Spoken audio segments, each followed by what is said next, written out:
We're back for our daily best bets here for the MLB for Saturday, August 30th. We've got all 30 teams playing today for Major League Baseball. And of course, we've got our 5 best bets for the entire slate. Now, before we get into the video, folks, make sure to hit that subscribe button down below for some more daily MLB best bets here on the channel. Yesterday sucked, but if nobody's got me, Paul Skeens got me. Shout out to Skeens getting the nerfy for us in that game with the Boston Red Sox. Anyways, though, we've got a good 15-game slate and a good 5 best bets to look at today, again, for the MLB. And again, before we get into the video, folks, make sure to hit that subscribe button down below for some more daily MLB best bets here on the channel. Also on the channel, our college football week 1 predictions. Obviously, college football today, Sunday, and there's a game Monday as well. Make sure to go check out our college football predictions. That is linked in the description down below, along with our college football best bets linked in the description down below. And also later today on Greedo Plays MMA, we are going to have our UFC Paris-France predictions. Nasruddin Imavov takes on the MMA Nerds Zone, the Fighting Nerd Zone in Cayo Borjayo in the main event from Paris, France. That's on Greedo Plays MMA later today as we get on to the first of our 5 best bets for the MLB. Kicking things off with our daily Washington Nationals best bet of the video.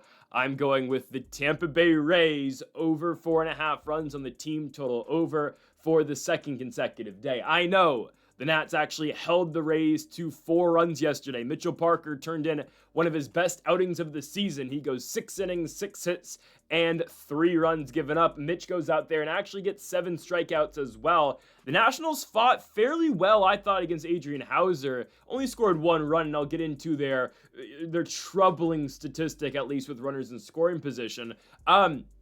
But I didn't think the Nats played all that poorly, and I thought Mitchell Parker, again, pitched one of the best games that he's pitched all season long. It was looking bad in the first inning where he gave up the 2-run bomb to Brandon Lau, but came back, dealt with the damage pretty well, gave up a home run in the top of the 5th, a solo shot to the former Yankee and Everson Pereira, but not a bad night for Mitchell Parker. I'm here to report that I think it probably gets worse tonight, though, with Jake Irvin. I don't know, but here's my thing. When teams get to see Jake Irvin and Mitchell Parker on back-to-back nights, it's free money, right? If you're facing the Nationals, because they are auto L's, right? Both these guys are struggling mightily. The difference between the two, at least, through the course of the season has been, okay, well, at least Jake Irvin's going to go deeper in the game. At least Jake Irvin is going to give you length and he's going to eat innings. Parker, I can't always say the same thing about, even though, again, Mitch did exactly that yesterday against Tampa. My point with all of this being, though, it's rare that you see a lineup struggle in back-to-back nights with Parker and Irvin. I don't even want to say that Tampa struggled against Parker. They just weren't able to get the 5 runs that we needed them to get, obviously. I'm here to say I believe they're going to get that against Jake Irvin. Okay? Guys, Jake Irvin's got a 5.4 ERA on this season. His ERA in the month of August is 9.55. His last start against the Philadelphia Phillies in Philly, he went 2 1/3 innings, 6 hits, 3 runs. In all fairness, that's a very good baseball team that we're going to talk about in just a little bit, a team that's playing lights out right now, after that Mets series at least. But look at Irvin's last 3 starts. Again, Philly start, he goes 2 innings, gives up 3 runs. Mets start, goes out there and pitches 6 innings, but gives up 6 runs. And then against the Royals, he pitches 4 innings and gives up 6 runs as well. And he's a walk machine as well. 2 walks against Philly, 3 walks against New York, and 4 walks against Kansas City. It's just troubling when Jake Irvin goes out to the mound and tries to pitch. It sucks because I like Jake a lot. I'll never forget 4th of July, 2024, Jake Irvin, the best version we've ever seen out the guy. He goes 9 innings, picks up the shutout victory for the Nationals, or 8 innings. No, he went 9 innings in that game. Wins the game in a 1-0 defensive, 1-0 pitcher's duel. That was won thanks to a Jesse Winker solo home run. I don't think Tampa struggled to convert yesterday. They scored 4 runs, and the Nationals, we'll talk about converting in a second, right? But Tampa, 4 runs and 8 hits. They had a bunch of base runners, though. They just weren't able to capitalize. Well, actually, they had not as many base runners as the Nationals. Parker didn't walk a single guy yesterday, which, again, was very surprising. The Nats actually only walked 2 guys all game. It was Cole Henry. I feel like Tampa's going to be better tonight against Jake Irvin. That's just how I feel. And obviously the odds reflect that, right? Yesterday it was minus 130-ish, minus 125-ish for over 4.5 team total runs for the Rays against Mitchell Parker. Today it's minus 145. Again, that's usually the max I ever play, but I'm definitely going to play it tonight.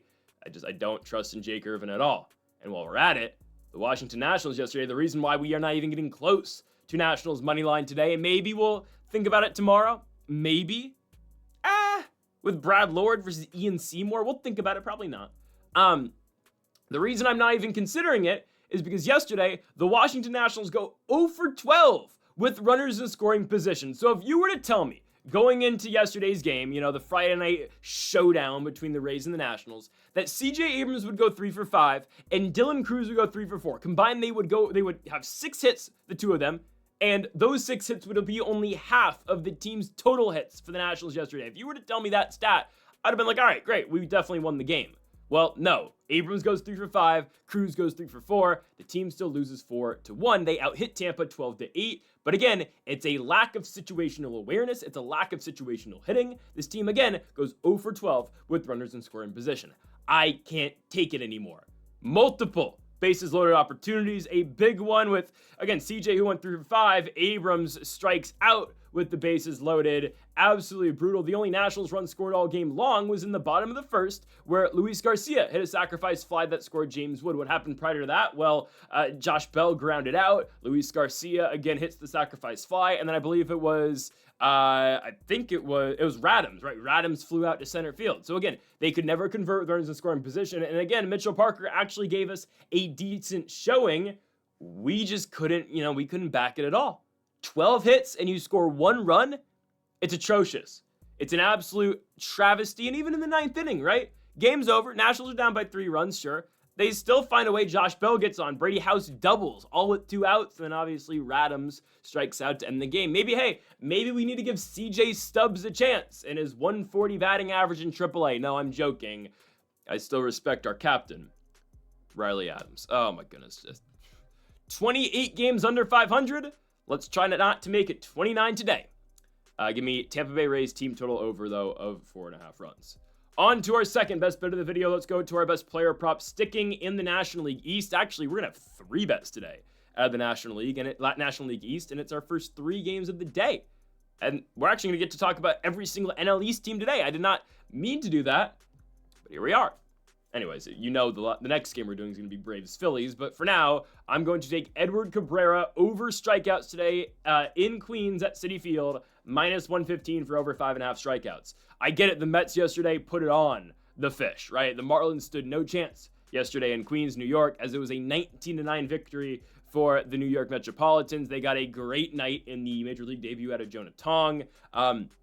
They jump on Yuri Perez right away, and they just, again, put a beating on the Miami Marlins after losing the first game of this 4-game set. Okay, again, New York still 5 games out of first place in the National League East. That is definitely going to be the Philadelphia Phillies division. It's neither here or there.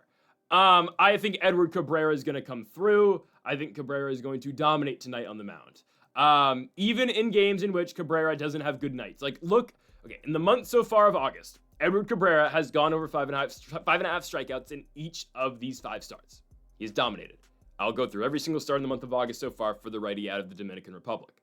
August 3rd against the Yankees, 6 innings, 2 hits, 1 run, 7 Ks. Great start. Braves at Truist Park, 8 innings, 2 hits, 1 run, 11 strikeouts. Great start.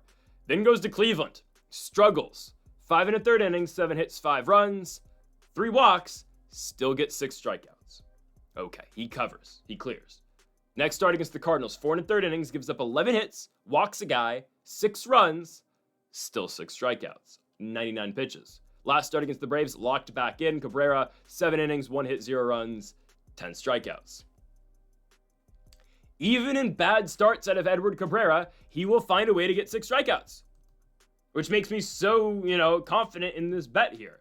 And hopefully, today's strikeout prop goes a lot better than yesterday's strikeout prop, with Dean Kramer gets 1 strikeout in 3 innings because he gives up 9 hits and 7 runs over at Oracle Park against the San Francisco Giants. Hopefully, we do not get a repeat of that tonight.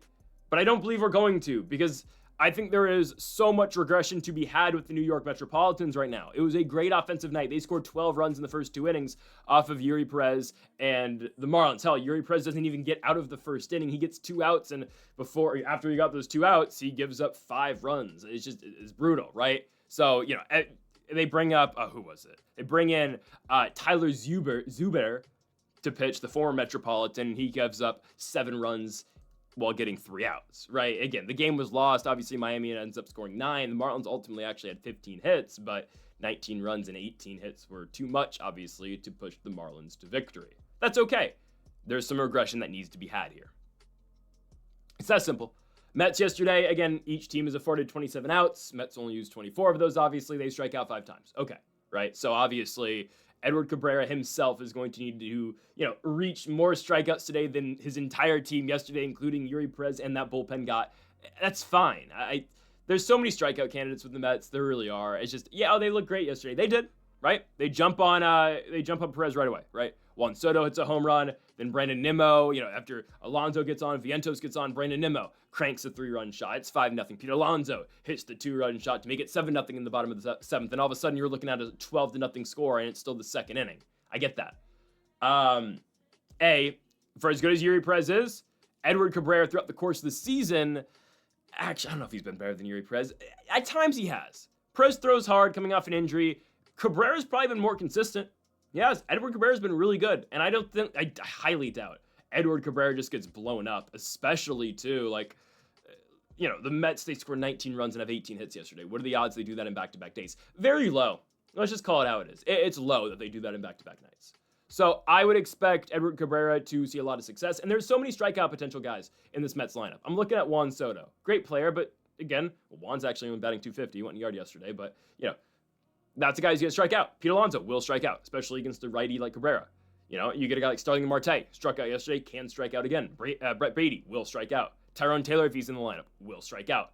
There are guys, again, who are big K candidates, and I expect Edward Cabrera to capitalize on that here in Queens at Citi Field. So I'm going Edward Cabrera over 5.5 total strikeouts today in New York. I think he's easily going to find this mark. Again, even in the games, when we detailed it earlier, even in the games in which Edward Cabrera has horrible starts, he still goes out there and he still finds a way to get more than 5.5 total strikeouts. I believe he's going to do it tonight. -115 for Edward Cabrera to go over 5.5 Ks on the road at Citi Field in Queens, New York. On now to our third best bet of the video. I said it earlier. We are going to be featuring and talking about every single team in the National League East. And here are the final two. Talked about the Nats, talked about the Fish and the Metropolitans. Here we go, the Phils and the Braves. I'm taking the Phillies to beat Atlanta. I get it, -140 is not the best odds. I'm seeing this again hovering anywhere between -140 and -145. That's okay. I'm taking -140 here for Philadelphia. The Phillies will beat the Braves here. And the only reason the line is this close, especially with a guy who is, a Cy Young candidate, but we know who the Cy Young is, and that was further established last night when he gets the win in Boston. Obviously, Paul Skeens, best pitcher in baseball, not even close, right? That was established yesterday, right? But the guy who probably, if the season ends right now, who is going to get the second most votes for Cy Young, it's likely Christopher Sanchez. I don't even know who would be next. Probably Freddie Peralta, at least that's what the odds say. Matt Boyd, Logan Webb, right? It's pretty clearly Paul Skeens. Paul Skeens on FanDuel is a -10,000 favorite to win the Cy Young. So again, if you put $100,000 on that, no, sorry, he's a -100,000 favorite. Oh my god, are we serious? Oh my goodness, he's -100,000. Wow. Yeah, see, that's just insane. No, that's crazy. I thought he was -1,000. No, -100,000. Sorry, I thought he was -10,000. He's -100,000 to win the Cy Young. Yeah, that's over. If you couldn't tell, that's over. Actually, it might be 10,000. I think I just read my zeros wrong. It doesn't matter. Paul Skeens is winning the award is what I'm getting to, okay? There's a lot of zeros in that number. Christopher Sanchez, though, is the number 2 guy in the National League this season. He's going. So normally we never get a line like this because Sanchez has been so good. The reason why is because Chris Sale is going for the Braves. So Chris Sale has not pitched in a while. Obviously, he's dealt with injuries this season. His last appearance was on July 18th against the just combine New York and Detroit. The New York Metropolitans, where Chris Sale went 8 2/3 innings, so he got 26 outs, gave up 5 runs and 0 runs. 5 hits and 0 runs. My goodness. That's nasty. Start before that against the the Brewers. 7 innings, 5 hits, 1 run, 11 Ks. Yeah. Sale's been really good if you can't tell. Sale's been great this season. That was actually back in June, not July. It's been a while. 60-day IL stint. He's back off it. 2.52 ERA on the season. Struggled a little bit at the beginning of the year. Don't get me wrong. Really locked in the month of May. ERA of 1.11 in the month. ERA in the month of June, in the 3 starts that he had, was 0.83. Yeah, Unk is still really good at 36. Here's the thing, though. What is Chris Sale going to be for his game coming off an injury? Because look, Chris Sale in the beginning of the season, he didn't go 7 innings until his 8th start. I mean, I highly doubt they push Sale deep into this one at all. Okay, guys, got to think about this from the Braves' perspective. Obviously, are the Braves, the players on Atlanta trying to win this game? Sure. Obviously, is Chris Sale trying to put his team in the best possible position to win this baseball game? Obviously. Look at this from the perspective, though, of the Atlanta Braves. You are in no position to win this year. You know your season's over. Sure, their bats have been better. Not in Philly, but in Miami, they're really good. You're a team that's 13 games under. You know your season is over. You have a worse record than the Miami Marlins. There's no reason to push Chris Sale here, because why would you? You don't want to get Chris Sale hurt. The objective for Atlanta right now is next season. Just is. 2026 is where, that's, the expression, the grass is greener on the other side. Yeah, the grass is much greener in 2026 for Atlanta. There's no reason to push Chris Sale. So he might be lights out. He's probably not going at max more than 6 innings. Probably, I expect Sale to just go 5. Flip side, Christopher Sanchez has been really good. His last start was brutal against the Mets. I understand. ERA is now 2.66. It was 2.46 going into that start. Sanchez against New York goes 5 1/3 innings, 8 hits, 6 runs. Yeah, that's pretty bad. I get that. Atlanta's lineup, for as great as they were in Miami, and they were smacking the cover off the ball, scoring 11 runs and 12 runs in back-to-back games to close out that series in Florida. They've been ice cold so far in Philly. 4 runs on night 1, where they got off to an early start against Aaron Nola. Yesterday, 1 run against the Phillies, albeit with 12 hits. But again, only stat that matters is the run total, and Atlanta had 1 of them. Can't trust them to win the game. Can't do it. They've got good hitters, don't get me wrong. Jurickson Profar has really come on as of late. Ronald Acuna, you know how good he is, right? Matt Olson has been better in the second half of the season. Drake Baldwin, you know the problem that he is. He will most definitely be starting at catcher tonight since Sean Murphy got the start yesterday at catcher for Atlanta. That's great. Vidal Brujan had a clutch hit the other night against the Miami Marlins. I know he doesn't start. They start Nick Allen, which is like, I'm not the biggest Braves guy. I don't pay attention to all the Braves stuff. Why is Nick Allen starting over Vidal Brujan? I get it. Brujan was kind of a failed experiment from the Rays org, but like, what are we doing? Anyways, and look how well Philly's in the ball. Kyle Schwarber doesn't go yard yesterday, but Schwarber's batting .250. He's got 49 home runs, obviously, on the year. He leads all Major League Baseball in RBI with 119. Went yard 4 times in Thursday's game. This is the best player in the National League. He's the MVP. No one's telling me otherwise. He's the most valuable player in baseball in the National League, not in the American League. Because I guess that's Cal Raleigh. Those are my votes, Raleigh and Schwarber. That's not voter fatigue. That's just the truth. They're going to give it to Ohtani because he pitches 4 innings, whatever. And his ERA is like 4.5. It's okay. Sorry. It's fine. The Phillies are heating up. Trey Turner's hitting the ball well. I know he goes 0 for yesterday. He's batting .300. Bryce Harper, 2 hits yesterday. He's got the average up to .275. Kyle Schwarber, elite power hitter. And look at Alec Bohm. Alec Bohm's got the average in the mid-280s. Look at the matchup. Alec Bohm destroys left-handed pitching.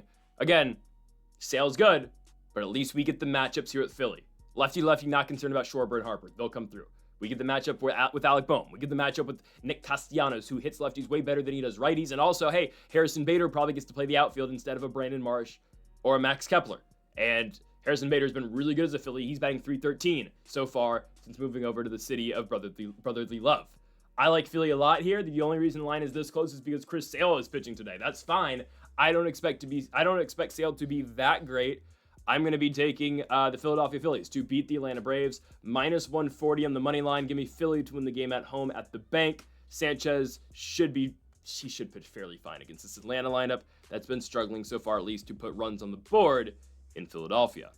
On now to our 4th best bet of the video. We finally get out of the National League East and on to the American League East and the National League West, as we have the Baltimore Orioles going on the road to San Francisco to take on the San Francisco Giants. One of 3 games televised on Fox: Mariners, Guards, Tigers, Royals, and Orioles versus Giants. Those are some bad games on Fox. Other than Mariners, Cleveland, that's a good game. Logan Gilbert, Gavin Williams on the mound. Thought about going nerfy there, but the Mariners' power concerns me, so I'm not going to touch it. Anyways, let's go to this Giants-Orioles game here. We're going to do it, here from Oracle Park. You'll hear the next game in a second. I was going to make you'll understand what I was going to say. I was going to make a connection from this game to our next game. We'll get to that later. Giants official starting pitcher has not been named yet. I believe I saw somewhere, I need to check again where I think I saw it on FanDuel, I believe it was. They're going to be starting Seymour tonight on the mound. Carson Seymour, to be exact. He has pitched some in the major leagues, or at least he's opened some in the major leagues this season. He is a relief pitcher. ERA is 3.74. Again, ultimately, this is weird because we've seen it time in and time out this year. We saw it with the Red Sox just last week. They used an opener against Baltimore, but they used a lefty opener. They used Bernardino against Baltimore early in the game, and it made sense. You start a lefty against the Orioles because of Gunnar Henderson, because of Jackson Holiday. You want the lefty-lefty matchup to start the game, and then you can get your Richard Fitz, like, Boston put out there for the rest of the game. That makes sense. Giants starting Carson Seymour. Don't love it. Don't. But I think he's able to get 3 outs. Full transparency, I'm making this video at 2:30 in the morning, so you're seeing this in 2.5 hours from when I am making the video. It's 2:30. There are no odds for the Nerfy just yet. So I'm guessing that it's going to be minus 130 like the last 2 days of Nerfies that we got. And the reason for that is Trevor Rogers. Trevor Rogers has been that good. I wanted to go O's money line today. Can't do it. Can't do it. I don't love it. I like it. I don't love it. So I'm going to stay away. That's just the easiest way I can put it for you. Okay? Just because the Giants have been hot and the bats have been great. Rogers has been amazing, though, too. 1.4 ERA in the season, coming off a start against the Astros at Camden Yards, where he went 7 innings, 5 hits, and 1 run, guys. Trevor Rogers has been the model of consistency in his last 10 starts. Last 6 starts, to be exact. He's given up 1 run in each of the last 5. Start before that, he pitched a shutout in 7 innings against Colorado. He's been amazing this year. ERA in the month of August is 1.29.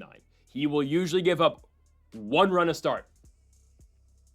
We just got to hope it's not in the first inning. Giants turning the ball well, don't get me wrong. Willie Adames hits 2 home runs the other day. Rafael Devers hitting the ball really well. Elliot Ramos is always a factor. I get that. Trevor Rogers has been that, overpowering, though, for Baltimore, where I'm not too concerned. Carson Seymour going for San Francisco scares me more. It just does. I know the O's lost yesterday, and there was a lot of runs scored, probably the most runs you're going to ever see. I guarantee you it's the most runs scored in a Giants home game all year long at Oracle. Right, 23 combined runs. Giants win 15-8. Crazy stuff. Giants put 4 runs on Baltimore in the first inning. Right, everyone's hitting the ball well for the Giants. So that's why I can't go, O's money line, especially with the Damas going 4 for 6 yesterday. I can't do it. I will go with the Nerfy, though, just because, again, I think some regression is bound to happen with the Damas. Back-to-back amazing days. He's not that good. Put it at that. He's not that good. And Trevor Rogers, I believe, is good enough. Okay? Carson Seymour, the matchups he's going to have to deal with, likely, again, Jackson Holiday in the 1. They've been batting Jeremiah Jackson out the 2. He's done an amazing job. Jeremiah Jackson's been really good for the O's. Batting 325 this season. Gunnar Henderson in the 3. Again, 1 righty, 2 lefties. We just need Seymour to come through, okay? Again, a guy who's been primarily just an opener. I doubt he goes more than 1 inning. We'll see who they go to after. Is this a Kai Wang Tang day? I think it might be. If I'm not mistaken, I believe... Oh, no, he got sent down. Okay, for good reason. I don't know who the starter for the rest of their game is. Don't care. We know Carson Seymour is opening. Last appearance against the Chicago Cubs on Wednesday. 1 inning, 0 hits, 0 runs, and a walk. Just get us 3 outs, okay? Toughest out, by far, Gunnar Henderson. I think he's able to come through and combine that with the fact that I think Trevor Rogers has obviously been more than great this season. I believe we're going to get the Nerfy today at Oracle Park. And oh, by the way, such a tough place to hit the baseball at. Pitchers Park, definitely the biggest Pitchers Park in the country, or just in the MLB. Minus 130 for the Giants and O's Nerfy from San Francisco, California. We move on to our final best bet of the video. Let's go now to our final money line of the day and final bet. We're going Texas Rangers money line in Sacramento against the A's. Normally, I hate betting against the A's in Sacramento because weird stuff happens and the A's lineup sometimes can just kill you. They just can. The likely minus 20,000 rookie of the year candidate in the American League, Nick Kurtz. Jacob Wilson, obviously an elite rookie. Brent Rooker, Shea Langoliers. That's tough. However, those have been the only 4 producers in this lineup right now. Like Lawrence Butler, love the guy. He cannot produce right now at all. So combine all that with the fact that, okay, Texas wins yesterday. Jack Leiter goes on the mound for the Rangers, and he pitches fairly well, right? Gives up 2 runs in 6 innings. Texas eventually wins the ballgame 5-2. Okay, Jeffrey Springs goes for the Athletics. Tonight, it's Merrill Kelly versus Mason Barnett, who's making his Major League debut tonight. Okay. Couple things to say about this. I'll start off with Merrill Kelly, who is much older than you think he is. Merrill Kelly's 36. He just hasn't pitched in the majors for all that long. 3.2 ERA in the season for Kelly. He's coming off a start against the Guardians where he went 7 innings of shutout baseball. Again, it's Sacramento. There's going to be runs scored, but Merrill Kelly as a whole, since being traded from the Diamondbacks to the Rangers, has a 3.1 ERA. Merrill Kelly has been more than serviceable. I will say he's been good for the Texas Rangers. And I get it. There's some bats in the A's lineup that can scare you. Kurtz, Langoliers, Rooker, Soderstrom. There are guys, do not get me wrong. Potentially, again, if Law Dog can get a hold of one, he can be trouble too. I'm not concerned. Also, we will see if Nick Kurtz even plays today. Kurtz exited yesterday's game with right oblique soreness, got pulled after his second at-bat. If he doesn't play, that benefits the Rangers even more. You hate to see the injury, but we got to take advantage of it, unfortunately. Kurtz will be fine, trust me. So that's another thing. You take away their best hitter who bats leadoff. Okay, big. That's big. Because who replaces Kurtz in the lineup? What? Carlos Cortez, probably? No. Well, they might remove it. They'll rework this, right? Because Cortez goes in. Yeah, Cortez goes in the outfield. Tyler Soderstrom goes to first base. And that's a big deal. It's a really big deal. The main reason, though, I'm fading the A's today is not the Rangers lineup, which is a struggle. Don't get me wrong. Goodness. It's a brutal lineup. Don't get me wrong. Like, oh, we have to hope for Wyatt Langford and Adolis Garcia and Rowdy Tellez and newly acquired Dylan Moore. Oh. The main reason, though, I am going with the Rangers to beat the A's today is because of Mason Barnett. Oh, and by the way, it's tougher, too, because Corey Seager's out for the season. That's why they have Dylan Moore. Ooh, man. Mason Barnett is starting for the Athletics. And maybe I will get fooled on this. Like, I didn't get fooled with Cade Cavalli, but I was surprised by Cade Cavalli because of how badly he pitched in AAA. Came up to the major leagues. I know he had a rough last start against the Yankees, but has been serviceable. Mason Barnett this year in AAA Las Vegas has an ERA of 6.13. I get it. It's tough to pitch in Vegas. High elevation, obviously. Not kind of high elevation. Ball flies, though, in that park in Vegas. He hasn't been good, though, man. ERA for Barnett in the month of August so far, it's high. It's 8.53 in AAA. Pitched against, I believe, Reno on August 3rd. 4 1/3 innings, 7 hits, 5 runs. That's the D-backs org. Pitched at Salt Lake, which is the Angels. That's a tough place to pitch as well. High elevation out there in Utah. Goes 6 innings, 3 hits, 1 run. That's great. Then pitched against Tacoma. That's the Mariners, obviously. Goes 3 2/3 innings, 5 hits, 6 runs. And then his last start against Albuquerque, the Isotopes. That's the Colorado Rockies. He goes 5 innings, 8 hits, and 6 runs. It's been brutal for Mason Barnett. And that's not just an August thing. That's been an entire season thing for Mason Barnett. Are we expecting anything different? He's still pitching in a minor league park. It's a AAA stadium. It's the Sacramento River Cat Stadium. Do we expect anything different this time around? No. I don't care how bad the Rangers lineup can get. You're facing a guy who I think is the number 11 overall prospect in the A's org, but a guy who shouldn't really be on a major league mound. I'm taking Rangers money line today. I'm taking the A's to lose, -130. I think Merrill Kelly is going to be serviceable for us. If Kurtz doesn't play, that's huge. Kind of cancels out the production Corey Seager would have gotten us to. Expect some runs scored by the Rangers tonight, even though Barnett has not been. Even though their lineup's not great. I'm not big on Mason Barnett at all. Give me a Rangers money line today at Sutter Health Park in Sacramento, California, -130 for Texas to get it done on the road. Folks, thank y'all for watching our MLB Best Bets here for August 30th. If you have not yet, though, make sure to hit that subscribe button down below for more. Make sure to leave a like if you did enjoy the video. Make sure to comment if you do disagree with any of the picks. We'll be back tomorrow for more daily MLB Best Bets. And make sure to join us for our UFC pairs predictions later today and for our college football week 1 predictions and best bets as well. Folks, thank y'all for watching. Make sure to hit that subscribe button down below for more. And Mamba, forever.